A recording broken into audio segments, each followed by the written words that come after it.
Hello again to all subscribers and listeners of this channel. You're listening to Obsidian Radio. And again, sorry for being late with these, but now it begins again. Another review of one of my favorite animes out right now, Attack on Titan. So this will be my first review of Attack on Titan Season 4, Episode 1, episode entitled The Other Side of the Sea. And at first, it starts out a little confusing, but quickly builds up to a great crescendo of an episode that introduces us to a group of brand new characters, some familiar faces, and a 4-year time skip involving very challenging situations. So let's get into this.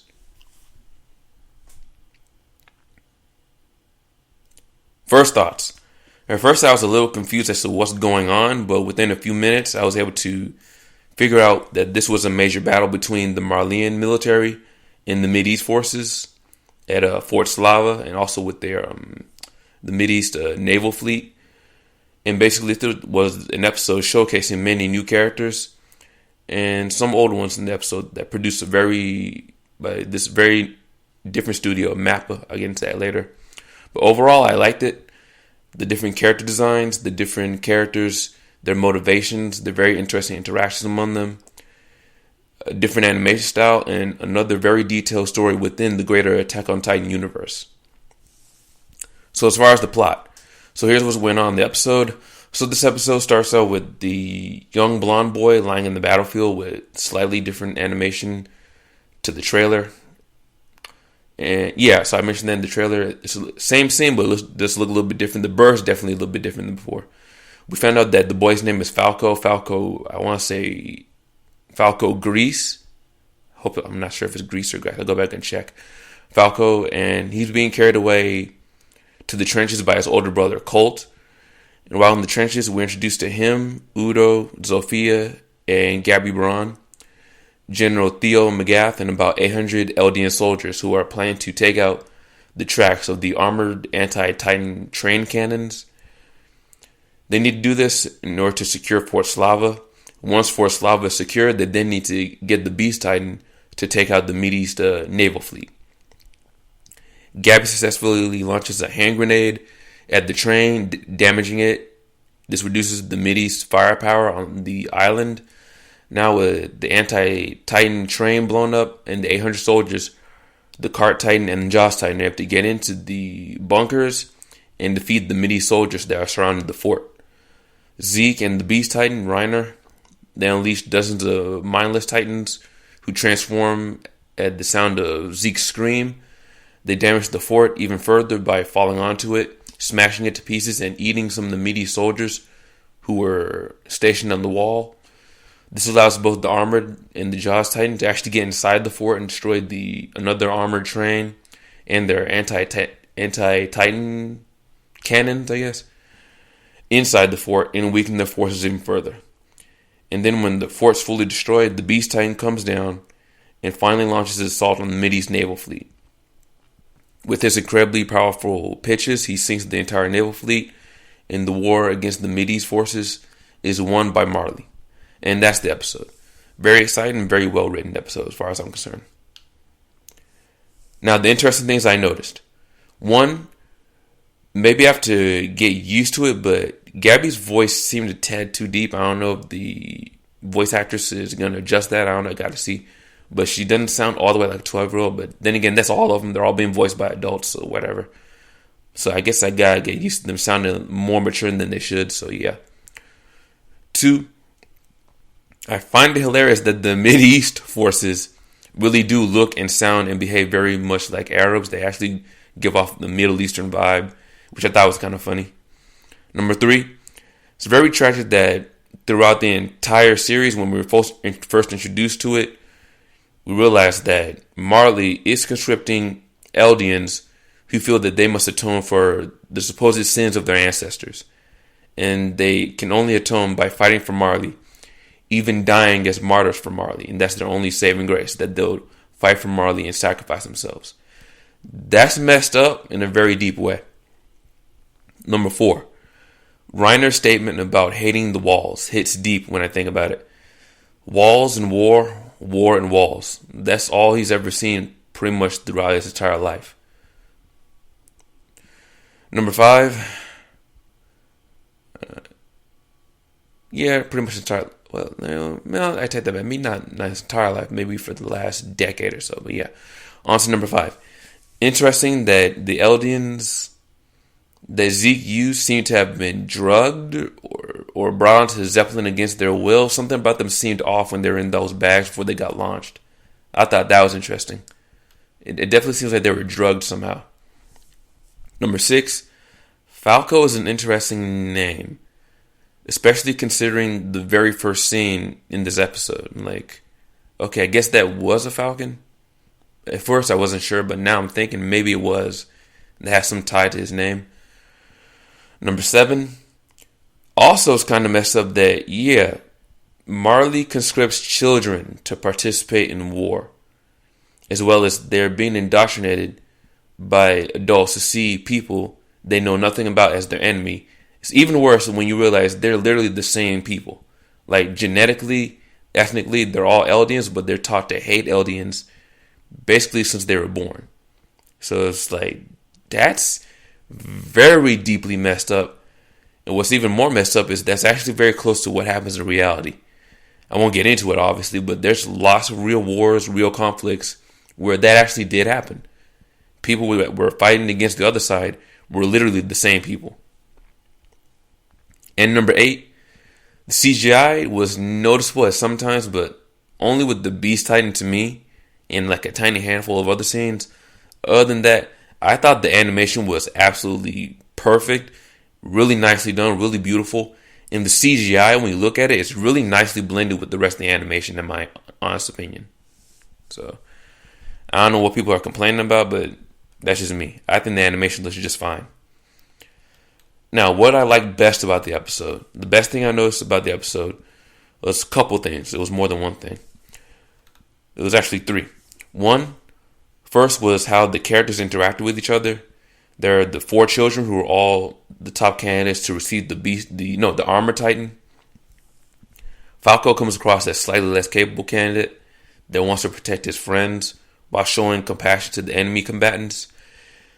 Gabby seems to be a very competent but also slightly arrogant candidate for inheriting the Beast Titan when it comes to her believing in her own abilities.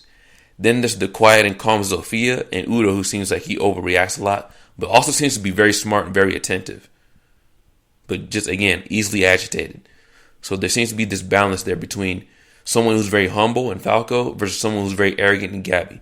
There's someone who's very, like, calm and relaxed like Zofia versus someone like Udo who seems to be easily agitated. There seems to be this weird balance when it comes to different people's mentalities or different character mentalities within the series, which I like. Then we have Colt, Falco's older brother, who also seems like he's competent, but seems to lack the confidence in their endeavors but he is obedient in terms of following General McGath's orders, who himself seems like a very, very sure dude when it comes to recent victories and how he plans things out that he wants to see happen. Also when it comes to what he sees from Marley as a whole. Again, very good characterization in just one episode. 20 minutes and you get so much info about what these people are like, what their motivations are, their strengths, their weaknesses, etc. The second thing that was really good about the episode was that there's the mentality of the familiar characters in the time skip. Reiner seems to be mentally unstable and not all the way sure of himself, but he's still determined and somewhat headstrong, as well as sacrificial in terms of putting his best towards the overall mission. And basically just his whole mentality is interesting, let me just say that. Then there's Zeke, who seems like he's in charge, but deep down doesn't like the violence that he sees around him, but goes into it anyway. They both are the same as before, but the time skip seems to have showed a part of them that seems to have, like, I guess, hardened, matured, etc. Then there's number 3. The third best thing about the episode was there's a noticeably deeper yet less contrasted aesthetic to the art style, to the animation. Like, I think I'm going to have to make a separate video about that. But as far as what I can see, I like that aesthetic. I feel like it has a slightly more intense but more realistic look to it. It's like something about it just seems more mature the way everything looks. Whereas before, everything seems slightly overly saturated. Now everything seems less saturated and seems like it's more rooted in reality somehow. I don't know how else to explain it, but the way they did the art style just looks really good, and it looks like it's a more mature art style for what the story looks like it's turning into. Now, as far as the worst about the episode, there was really nothing bad about the episode to me. The only thing that seemed like it was a slight complaint was the CGI they used with the Beast Titan. He just seemed a little bit wonky looking in some parts. Other than that, there was nothing wrong with the episode. Everything in the episode was pretty much on point except that. Now, as far as my favorite scene, I would say there was a couple favorite scenes. There's one scene where Gabby throws the grenade at the Medes forces and she blows up the actual tracks for the train. Now, when I saw the manga, it was a little bit confusing to me, so I didn't quite get how she was able to pull that off. But now that I see it animated, it makes a lot more sense. She looked like she was crippled, and they couldn't see exactly what she was doing because they saw her only through the telescope. They didn't see the full view of what she was doing. That's how she was able to pull that off, as well as that one soldier being hesitant to shoot kids. Perfect execution when you actually sit down and see what she did, which is a lot saying she's like 12. So I'm like, a 12-year-old was able to figure that out? Okay. Another scene that I thought was really good. When Reiner... Wait, let me see. When he comes onto the battlefield and actually smashes the second train that was inside Fort Slava, the entire sequence of Reiner being caught off guard, getting hit by the anti-Titan shells, smashing the train, and securing Fort Slava for Zeke to come in was very well executed. The entire sequence just really looked nice as far as I'm concerned. As far as a 1 to 10 score, in terms of a 1 to 10, I had to give this episode about a 9.5 out of 10. It was almost perfect. Only thing that was off was just a little bit of the CGI with the Beast Titan, and that was about it. Everyone, in fact, I would argue the best CGI was with the Jaws Titan. Those scenes looked really nice and blended really nicely together, as well as some of the scenes with the Armor Titan. But everything else looked absolutely splendid except the Beast Titan. The characters looked nice. They had a good characterization, good storyline, good build up to the crescendo at the end, good interactions, pretty much good everything.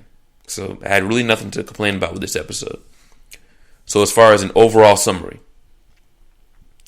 I like this episode when it comes to its fusion of a good build up revolving around some new central characters and a much larger storyline.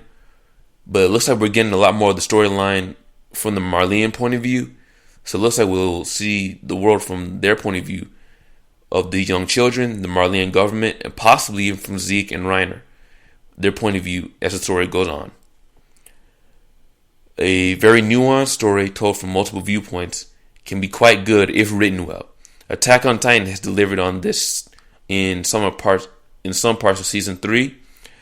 And it's looking like they're even going to get better at doing this in season 4, going further into the build up to when it comes to building up the world of the Titans. And that's about it. With that being said, that's all for now. Please like, subscribe, share, and donate to support this channel. You all have a nice day. I'm out. Peace.